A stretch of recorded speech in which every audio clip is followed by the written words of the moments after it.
In the small town of Cumberland Hollow, Samuel Brooks, a humble and quiet Vietnam War veteran, lives largely unnoticed by the locals. Despite his sacrifices, he is often mocked for his worn military coat by Clinton Hayes, a brash former logistics officer. Samuel's dignity, however, is unwavering, and he quietly honors the fallen at the local Veterans Memorial. At a Veterans Day ceremony, General Mallister recognizes Samuel's valor, prompting the town to rise in respect. Clinton, once dismissive, is shaken by the profound humility he sees in Samuel, leading to a change of heart and a quiet redemption. If this story inspired you, please support our channel by subscribing and sharing it with others. Let's honor the silent heroes in our lives, the ones who serve with quiet strength and humility. Leave a comment and tell us about the heroes in your community. Your stories matter to us. Look at him. That old man's a disgrace to the uniform, the voice rang out across the Liberty Cafe, loud enough for every patron to hear. Samuel Brooks didn't flinch. He simply adjusted the worn green coat he wore, lowered his gaze, and wrapped his hands around his coffee cup, as if the weight of his past was his alone to bear. Quiet, unnoticed. It had always been this way for him. Days passed, and when the Veterans Day ceremony came, Samuel sat in the last row, barely a presence in the crowd. But then something unexpected happened. The four-star general, mid-speech, stopped, his eyes scanning the audience. And when they landed on Samuel, he raised his hand in a salute. A simple gesture, but it froze the entire crowd. One by one, people stood, offering a salute to the man they had ignored for years. This is the story of Samuel Brooks, of a hero no one ever saw coming. Nestled in the rolling hills of eastern Tennessee, Cumberland Hollow is the kind of small town where time slows down just enough for people to remember what matters. With a population of barely 200, it's a place where everyone knows your name, your father's name, and probably your grandfather's too. The streets, lined with maples and oaks, turn crimson and gold in the fall, casting long shadows across whitewashed porches and neat yards. The air smells of freshly cut wood, damp earth, and the faint sweetness of cornbread cooling on kitchen windowsills. Life here isn't hurried. It moves to the rhythm of church bells, the hum of tractors, and the laughter of children chasing stray dogs down Main Street. At the heart of the town stands the Liberty Cafe, a two-story brick building with large windows that catch the morning sun and bathe the tables inside in a golden glow. Opened in 1948, just as soldiers were returning from World War II, it quickly became more than just a place to grab a meal. It became a second home for generations of veterans, farmers, and mill workers. The walls inside are lined with black and white photos of young men in uniform, smiling with the hope and optimism of youth, many of whom never returned from distant battlefields. Behind the counter hangs a faded flag, its edges frayed, its stars and stripes dulled by time, but never by pride. The booths are worn smooth from decades of conversations filled with joy, sorrow, and everything in between. Behind the counter is Martha, the soul of the Liberty Cafe. At 62, she's been pouring coffee and offering kindness for 35 years, her warm smile a constant to every lonely heart that walks through the door. Her hair, once dark, now streaked with silver, is always pulled back in a loose bun. Martha knows her customers the way a mother knows her children.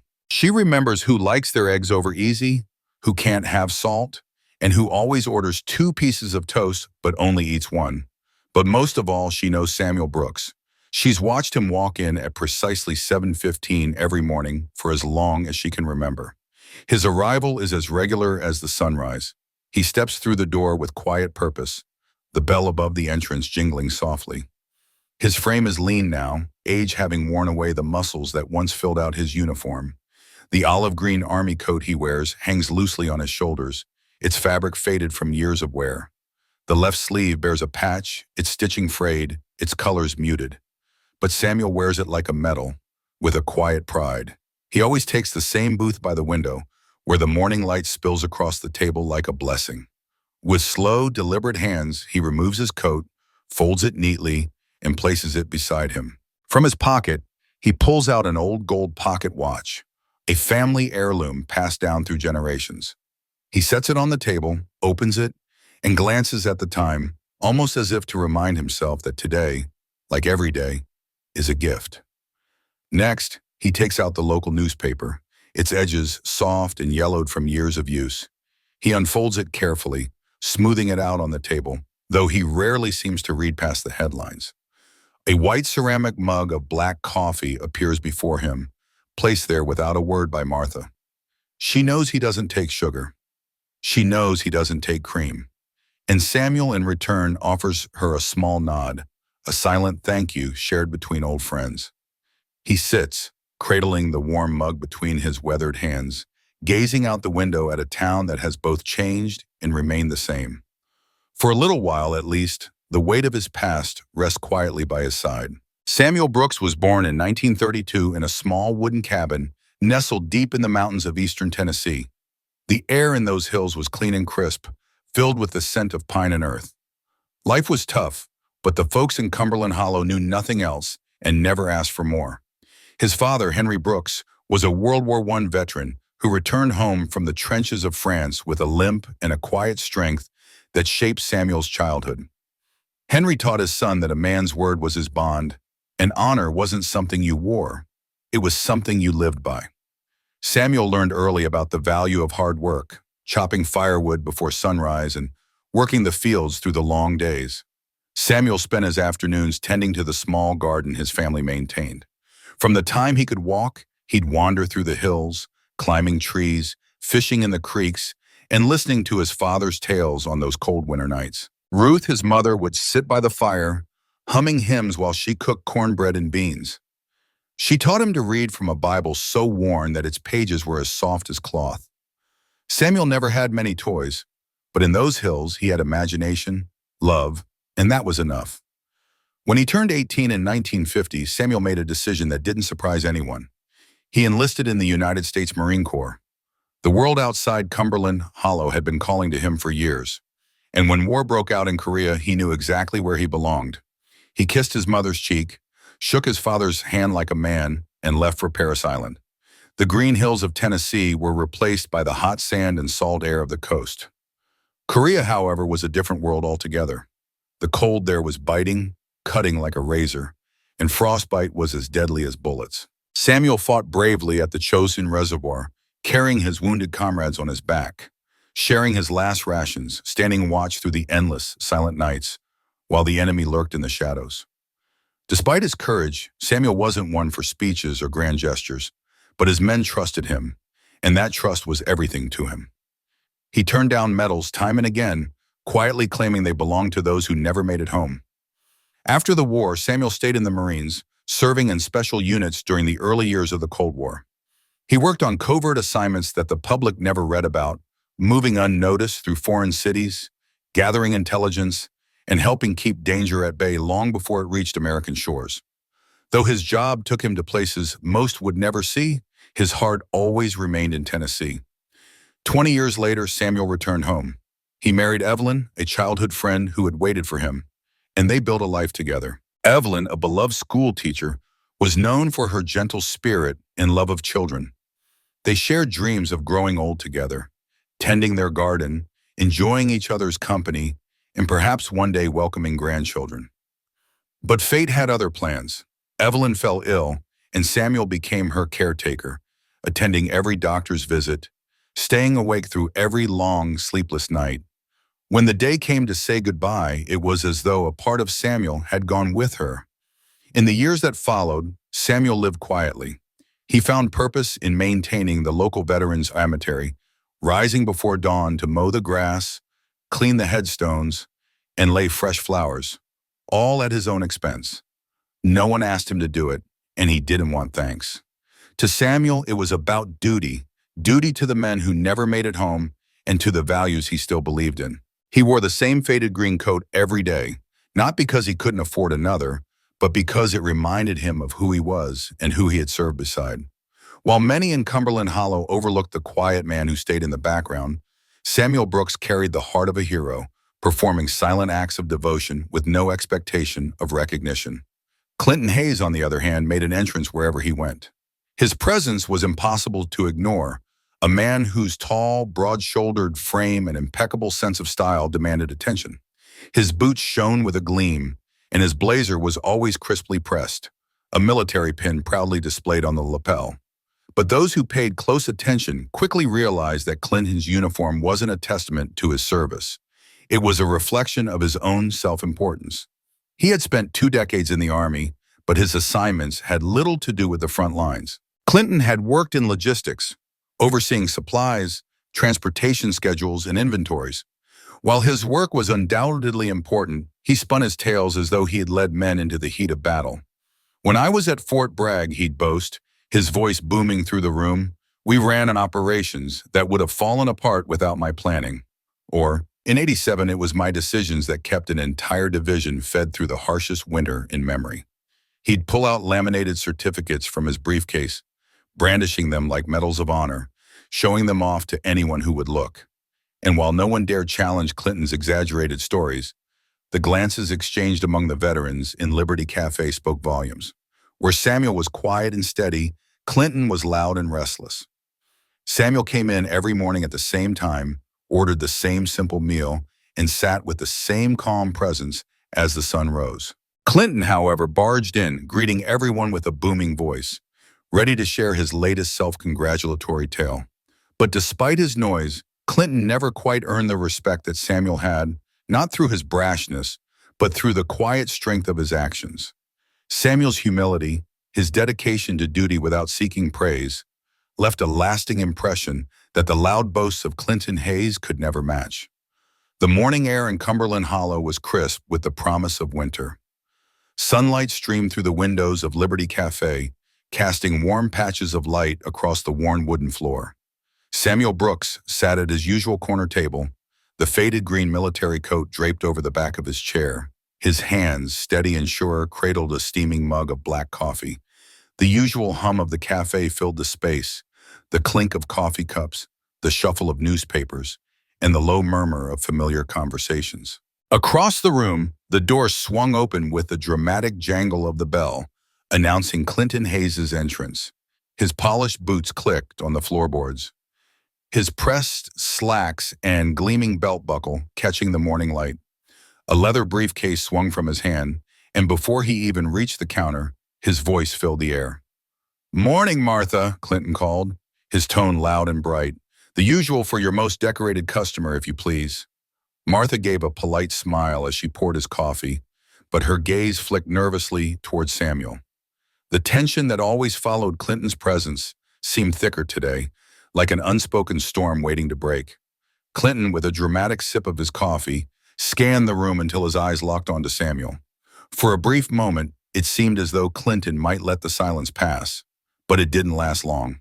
The sight of Samuel, his worn coat, simple boots, and quiet dignity, gnawed at Clinton, too much for a man who needed the spotlight. "Look at him," Clinton sneered loud enough for the entire room to hear. "Can you believe that ragged old man calls himself a veteran? What a disgrace to the uniform." The words cut through the cafe like a sharp knife.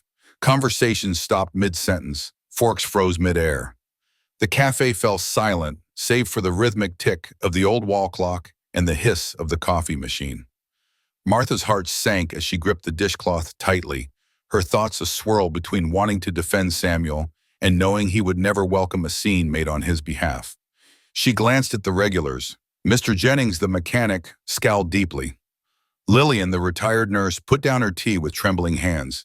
Even young Tom, the paperboy, stared wide-eyed, uncertain of how to process the cruelty unfolding before him. Samuel, however, didn't flinch. His gaze remained fixed on his mug, fingers tightening ever so slightly around it. He straightened his posture, as though reaffirming his sense of self, and slowly, with deliberate care, reached for his coat. The fabric, frayed at the cuffs and worn with years of service, clung to his frame like a reminder of his younger, stronger days. Methodically, he slipped the coat on, buttoning it with the precision of a man preparing for one final duty. Clinton smirked, interpreting Samuel's silence as a form of surrender. "That's right," he sneered. "Best to leave, old man. Let the real veterans enjoy their breakfast." But Samuel did not respond. No glare, no harsh words, no sign that Clinton's cruel remarks had even touched him. Instead, he reached into his pocket, pulled out a few coins, and placed them on the table. Just enough for his coffee, plus a tip for Martha, as he did every morning. He nodded once toward her, a quiet gesture of gratitude, and then turned toward the door. The bell above the door chimed softly as Samuel stepped outside. The room remained still for a moment after, the weight of his quiet dignity hanging in the air, untouched by Clinton's needling words. And as the door closed behind Samuel, the cafe remained suspended in that silence, waiting perhaps for someone to speak, but finding no one willing to break the unspoken respect that Samuel had earned without uttering a single word. The silence in the room was thick, a lingering weight from what had just transpired. Clinton, perhaps too late to realize his attempt at bravado had only soured the air, cleared his throat awkwardly and made his way back to his table. The tension that had momentarily seized the space dissipated, but not without leaving a bitter aftertaste. The regulars of Liberty Cafe resumed their meals, but the warmth that had greeted the morning had already slipped away with Samuel. Outside, the crisp autumn leaves scattered across the sidewalk, and Samuel Brooks walked on, his back straight, his gaze unwavering, carrying not just the weight of his past, but the dignity that no insult could ever strip away. The morning of Veterans Day in Cumberland Hollow was clear and sharp, the kind of day that made the American flags along Main Street flutter proudly in the breeze.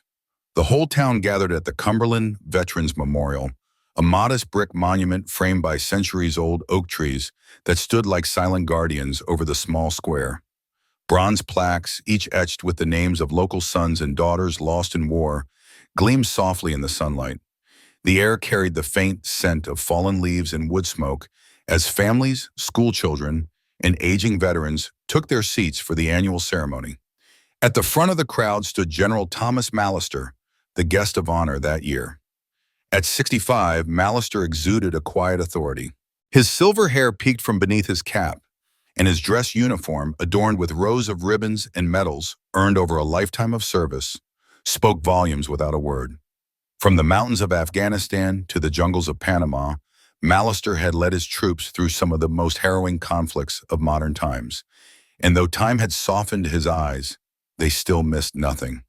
The mayor had just finished his opening remarks, and the local high school band was taking their places, their instruments glistening in the sunlight. Mallister stepped up to the podium, his voice steady and clear as he spoke about honor, sacrifice, and the debt owed to those who served. The crowd listened intently, some with hands over their hearts, others with misty eyes, remembering fathers, brothers, and friends who never made it back. But then, as Mallister scanned the crowd, his eyes fell on a figure seated quietly in the back, shaded by an ancient oak tree. Samuel Brooks. To most of the town, Samuel blended into the background. His faded green coat, his humble posture, the air of a man who seemed content to remain in the shadows. But not to Mallister. The general's trained gaze honed in on a nearly invisible patch on Samuel's coat, so worn by time and weather that only someone who truly knew what it meant would have noticed. Mallister froze mid-sentence, his words trailing off. The band members shifted uncomfortably, unsure if they had missed their cue. The townsfolk exchanged puzzled glances as Mallister stepped away from the podium and began walking slowly toward the rear of the crowd. The only sound was the rustle of leaves and the soft tap of his polished shoes against the stone path. When Mallister reached Samuel, he came to a halt and stood at attention. A long, breathless pause followed as the entire town watched, unsure of what was happening. Then Mallister spoke, his voice quiet but clear, carrying to every ear in the square. "Ladies and gentlemen," he began, "seated here among us today is a man who wears the rarest of symbols, a symbol not awarded for rank or title, but for valor that goes beyond the call of duty, a man who embodies the very best of us." Samuel looked up, his expression humble, perhaps even a little surprised. Mallister's eyes softened as he raised his hand in a crisp salute. The crowd seemed to hold its breath for a moment, and then, as if moved by a single, unspoken command, the people began to rise. One by one at first, then in waves, men, women, children, veterans, students, all of them stood and lifted their hands in salute, hats pressed to their chests, eyes glistening with emotion. Even the youngest, who could not fully understand the significance, mimicked the gesture, sensing the weight of the moment. For Samuel Brooks, who had quietly borne the burden of his service and carried the memories of his fallen comrades every day, it was a tribute he neither sought nor expected. But in that moment, as the town he had served so faithfully finally saw him for who he truly was, Samuel gave a small, respectful nod, a nod that said, Thank you. Not for the recognition, but for the honor extended to those he had never forgotten. The square stood united in silent reverence, and for the first time in years, Samuel Brooks stood taller, not because he longed for the spotlight, but because his truth had finally been seen. Later that evening, as the Veterans Day ceremony came to a close, Clinton Hayes lay awake in his small, well-kept house on the edge of town. The moonlight spilled through the curtains, casting pale patterns across the ceiling, but sleep eluded him. His mind kept replaying the scene at the memorial, over and over. The moment General Mallister had saluted Samuel Brooks, and the way the entire town had risen to honor a man who had always been quietly present, but never fully acknowledged. The mockery had been relentless, Clinton thought. The words he'd used to belittle Samuel echoing in his mind like a cruel refrain. What had once filled him with a sense of superiority now cut through him like a lash. He had called Samuel a disgrace, spoken the words with a smirk, his voice loud, filled with pride. He'd ridiculed the quiet man for his apparent lack of ambition, never realizing how wrong he had been. Clinton had been blind to the silent strength Samuel carried, his quiet dignity and the deep sacrifice he made every day. The very things Clinton had mocked him for were the traits that truly defined a man. Samuel had never once answered insult with insult. He had borne the weight of real service and valor without a word of complaint, seeking neither recognition nor applause. Clinton shifted uncomfortably under his quilt, his heart heavy with guilt. He stared out the window at the silhouette of the oak trees in the town square, the flag at the memorial still faintly visible under the glow of a street lamp. It was a quiet hour, empty and still, and in that silence, Clinton knew something had to change. The burden of his past actions weighed on him, and he couldn't leave things as they were. When morning finally came, Clinton rose early. There was no rush, no pretension. He took his time getting dressed, polished his boots, and smoothed his shirt. But this time, it wasn't for show. This time, he was doing it out of respect, genuine respect for a man he had once thought less of. Stepping out into the crisp morning air, he made his way toward the Veterans Memorial, knowing Samuel would be there, just as he always was. Samuel was exactly where Clinton had expected him to be. He stood alone, kneeling beside one of the plaques, wiping away the dew and adjusting a small vase of fresh flowers. His worn coat and the faded patch over his heart caught the first light of the day. Clinton hesitated for a moment, unsure how to approach. The words stuck in his throat, but he forced them out. "Samuel, I need to say something." Samuel looked up at him, his face calm, his expression patient. He said nothing, just waiting, giving Clinton the space to speak his truth. "I've been wrong about you, about everything," Clinton admitted, his voice thick with emotion. "I spent years judging what I couldn't see, trying to prove my worth by tearing someone else down. I thought I knew what service meant, but I didn't. Not really. I see that now, and I'm sorry. Truly sorry." For a long moment, Samuel said nothing. He simply regarded Clinton, his gaze steady and unhurried, as though weighing the sincerity of his apology. Then slowly he nodded, a small gesture of acceptance. There was no bitterness in his expression, no smug satisfaction, just quiet grace. Clinton took a hesitant step forward. "If you'll allow me, I'd like to help here at the memorial. It's the least I can do." Without a word, Samuel reached down, picked up an extra cloth, and handed it to him. Side by side, they worked through the morning in silence, tending to the memorial with a quiet reverence. They wiped down the plaques, trimmed the grass along the edges, straightened the small flags that had been shifted by the wind. They didn't speak, but they didn't need to. The soft brush of cloth against bronze, the rustling of leaves overhead, and the occasional chirp of a bird filled the air with a peaceful rhythm. In that shared labor, Clinton found a kind of peace he had never known before. It was in this quiet work, this humble service, that he understood what true greatness looked like. Samuel, as always, led not with words but by example. Through his actions, he showed that the greatest strength lay in forgiveness, and that redemption began the moment a man chose humility over pride. From that day on, the mornings at the Cumberland Veterans Memorial had a different rhythm. Where once Samuel Brooks had worked alone, his hands steady as he cleaned and tended to the plaques of the fallen, now he had company. Every Saturday, just as the sun's first light crept over the rooftops of the town, Clinton Hayes arrived. He was quieter now, no longer filled with the brash confidence that had once defined him. He was purposeful, stripped of the bluster that had once masked his insecurities. Side by side, the two men moved along the rows of bronze and stone, carrying soft cloths, brushes, and small tools. Clinton watched Samuel, learning how the older man carefully cleaned the photographs of young soldiers, faces frozen in time, never to grow old. Samuel wiped away the dust that had settled around their names, treating the plaques with a tenderness that spoke volumes. The photos, though faded, seemed to watch, waiting for someone to remember them. Samuel remembered, and now Clinton was beginning to. There was no competition, no talk of who did more. They simply worked.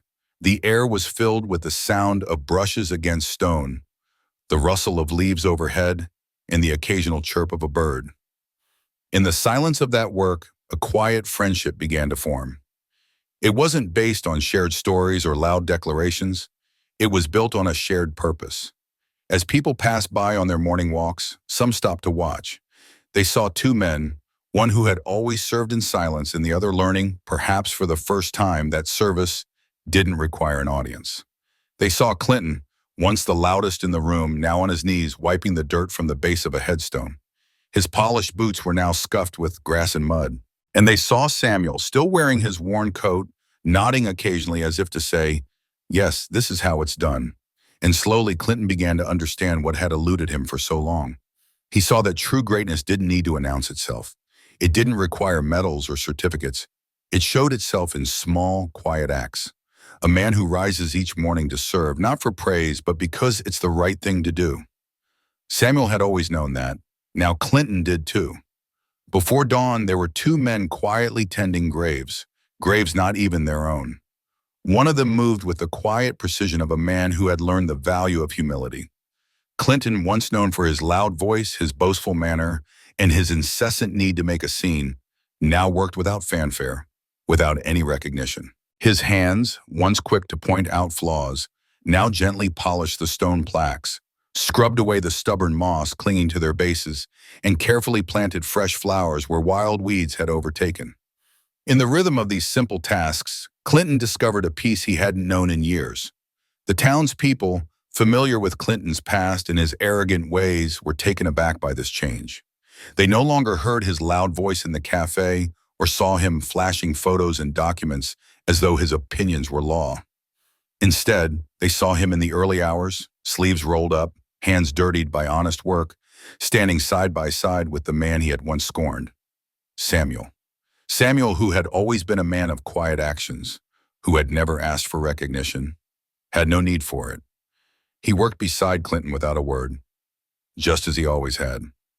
Their work together, each motion taken in complete silence, had become their apology, their conversation, and their promise to each other. The memorial they tended began to gleam as it never had before. It wasn't just the memorial that shone, though. Their partnership, so understated and simple, became something greater, a symbol of redemption. The respect Clinton had once sought from others was now earned without a single boast. It wasn't because of what he said, it was because of what he did. And as they worked side by side, the townspeople began to see a change, not only in Clinton, but in themselves. They saw a man who had been broken and had risen again through simple, quiet acts of service. Clinton had learned that dignity didn't require words or applause, that the loudest lessons are often given without uttering a sound. In every town, on every street, there are men and women like Samuel Brooks, heroes who walk among us without recognition, without ever expecting it. They are the ones who carry the weight of sacrifice, who serve without need for acknowledgement. Their actions speak louder than any title or medal. They do not stand at podiums, but they are the bedrock of our communities. It's they who remind us that true greatness isn't in the words we speak, but in the deeds we do. Samuel's story isn't just his, it's the story of all those who give selflessly, honor the fallen, and show us through quiet action what it means to live with purpose and dignity. And Clinton's journey is a reminder to us all that it's never too late to see the truth, to change, and to honor what truly matters. It's a message that we should carry with us, not just on special occasions, but every day. Who are the silent heroes in your life? The veterans, the neighbors, the friends who give of themselves without asking for anything in return? We don't need ceremonies or special days to honor them. We honor them every day through kindness, respect, and by following the example they set. If this story moved you, share it. Let others be reminded of the values that bind us together: humility, service, and quiet strength. Leave a comment below and tell us about the heroes in your life. We'd love to hear their stories. And if you haven't already, subscribe to our channel so we can keep sharing the stories that matter. Together, we can ensure that these legacies are never forgotten. Thank you for watching, and we'll see you in the next one.